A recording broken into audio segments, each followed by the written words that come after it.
પોલીસે દારૂ પીધો હતો, મારા વાહનને રોક્યો અને મને ગાળો આપી આ આરોપ લગાવ્યા છે સાંસદ મનસુખ વસાવાએ અને સરકારની બેધારી નીતિના સામે પણ તે બોલતા ખળભળાટ મચી જવા પામ્યો છે। જે પ્રકારે આદિવાસીઓનો આ જમીનનો મામલો છે તે અત્યારે હવે વધારે ઘર્ષણમય બની રહ્યો છે તેની જ વાત કરવી છે।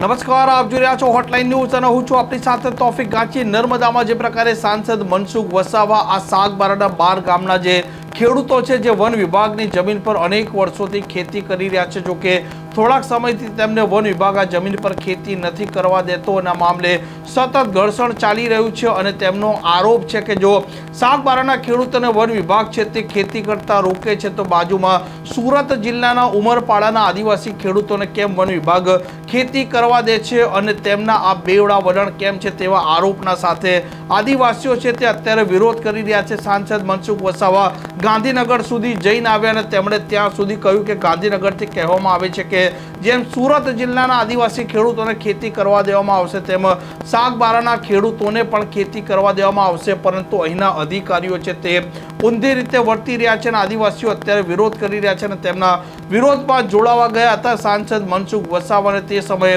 રસ્તામાં વન વિભાગના અધિકારીઓ પણ હતા અને પોલીસ કર્મચારીઓ પણ હતા અને તે દરમિયાન બોલાચાલી થાય છે। પોલીસ કર્મચારી મનસુખ વસાવાને ગાળ દે છે તેવો આરોપ લાગે છે અને હવે મનસુખ વસાવાએ મોટો ઘટસ્ફોટ કરતા કહ્યું છે કે પોલીસવાળાઓએ દારૂ પીધો હતો અને આવી અવસ્થામાં મને ગાળો દીધી છે।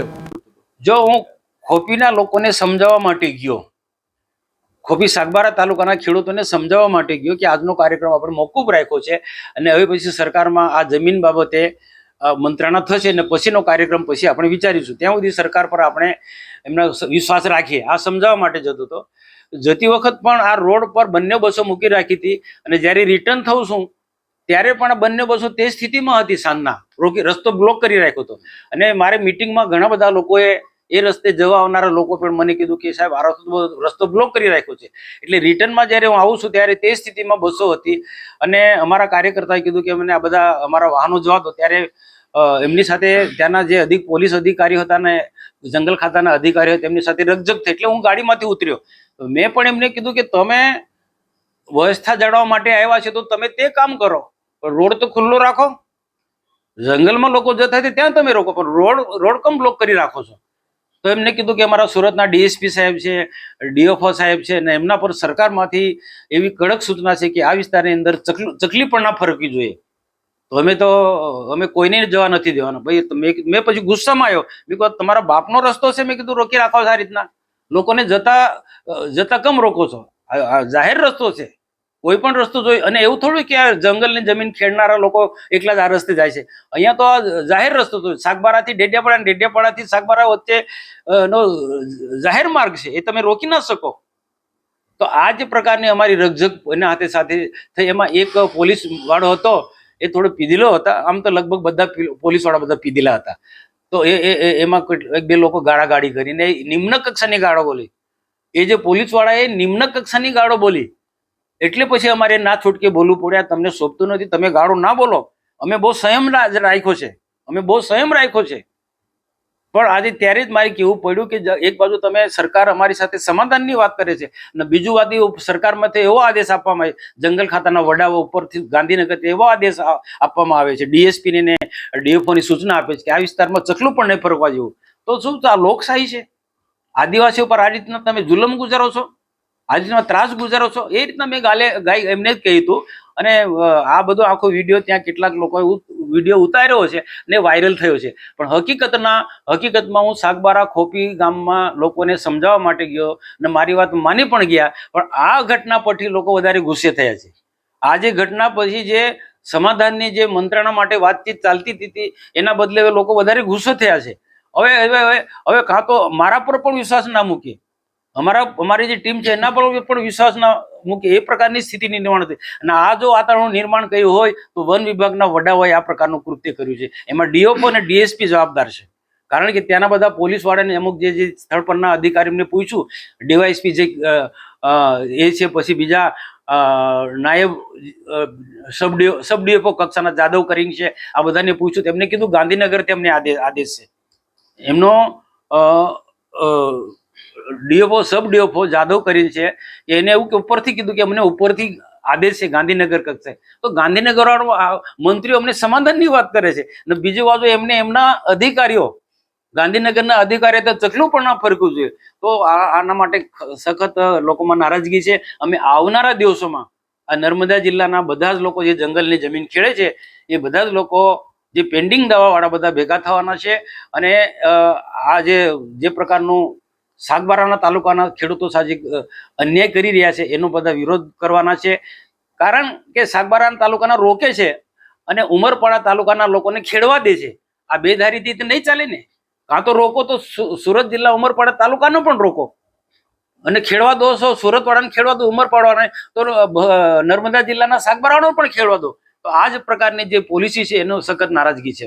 હવે એમાં શું છે, હું થોડો પાછળ હતો ને અમારા જે બીજા કાર્યકર્તા બધા હતા એ લોકોએ કીધું ભાઈ રસ્તો ખુલ્લો કરો. સવારે પણ રસ્તો ખુલ્લો રાખ્યો, સવારે પણ રસ્તો તમે બંધ કરી રાખ્યો હતો.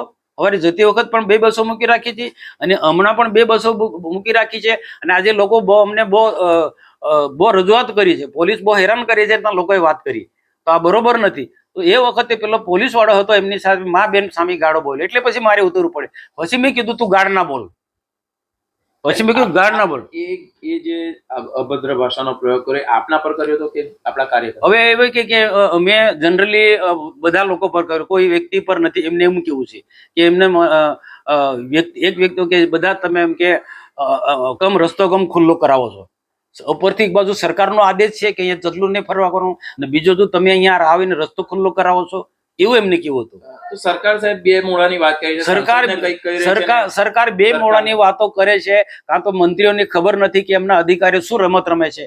એક બાજુ મંત્રીઓ મને એમ કહે છે કે આપણે સમાધાનની ફોર્મ્યુલા અપનાવવા કરવાની છે અને લોકોને સમજાવીને મુખ્યમંત્રી સાથે બેસીને કંઈક વાટાઘાટો કરીશું, એ મારી સાથે બીજી વાત કરીને બીજી બાજુ એમના ઉચ્ચ અધિકારીઓ એવો આદેશ આપે ડીએસપી ને અને ડીએફઓ ને કે અહીંયા ચકલું પણ નહીં ફરકવું જોઈએ.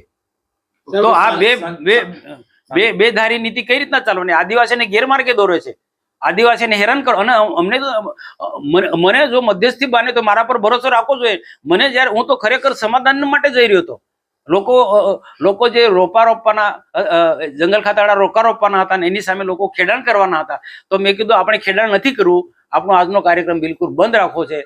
ભલે રોપા રોપવા હોય કે જે કરવું એમને કરવા દે, એમનું જંગલ ખાતાનું કાર્ય. આપણે આપણો કાર્યક્રમ ખેડાણનો બંધ રાખવો છે. એ સમજાવવા માટે ગયો તો મારી વાત લોકો માની પણ ગયા. સાહેબ, બીજું કે તમે જે ખેડાણ કરવાનો જે તમે વાત કરી હતી, તો અત્યારે તો તમે સ્થગિત રાખ્યું, પણ ફરી તમે એ જંગલ જમીનમાં ખેડાણ કરવા જવાના છે અને ક્યારે જવાના છે? જો આ વાત હજુ સરકાર સુધી, જે આ ઘટના ઘટી એવા સરકાર સુધી હું પહોંચાડવાનો છે. અને સરકારના જે મંત્રીઓ મારી સાથે 3 મંત્રીઓ જે વાતચીત કરી એમને જ કહેવાનો છે કે ભાઈ આના હવે શું કરવાનું. લોકો તો શું છે, મારી પણ વાત નથી માનવાના. હું સહકાર નહીં આપું તો પણ લોકો એમની રીતે ખેડાણ તો ચાલુ કરવાના જ છે. કારણ કે સુરતના લોકો ખેડે છે અને આમને રોકવામાં આવે એટલે વધારે નારાજગી છે. હું તો જવાનો છું. એ લોકો હું આના પહેલા સરકાર સાથે મંત્રણા જે કરવાના છે મંત્રણા કરીશ, અને જો સુખદ અંત આવશે તો સારી વાત છે. જો સુખદ અંત ના આવે તો મારે તો લોકોની સાથે રહેવું. કારણ કે આજે 7 ટર્મથી આ લોકો મારી સાથે જોડાયેલા લોકો છે, ભારતીય જનતા પાર્ટીની સાથે આ લોકો જોડાયેલા લોકો છે. તો એને તો મારે તો એમને મદદરૂપ થવું, મારે તો ફરજ છે કે એમને સહકાર આપવો. તમે ખેતી કરવા જવાના કે જંગલ જમીન? મારી ખેતી નથી, હું ખેતી નથી કરવા, પણ જે ખેડવા જવાના એને મદદરૂપ થઈશ. આ પ્રકારના સમાચાર માટે હોટલાઇન ન્યૂઝ ચેનલને લાઇક, શેર અને સબસ્ક્રાઇબ કરવાનું ભૂલતા નહીં. નમસ્કાર. આવા પ્રકારના વિડીયો તમને જોવા ગમતા હોય તો હોટલાઇન ન્યૂઝ ચેનલને લાઇક, શેર અને સબસ્ક્રાઇબ કરો.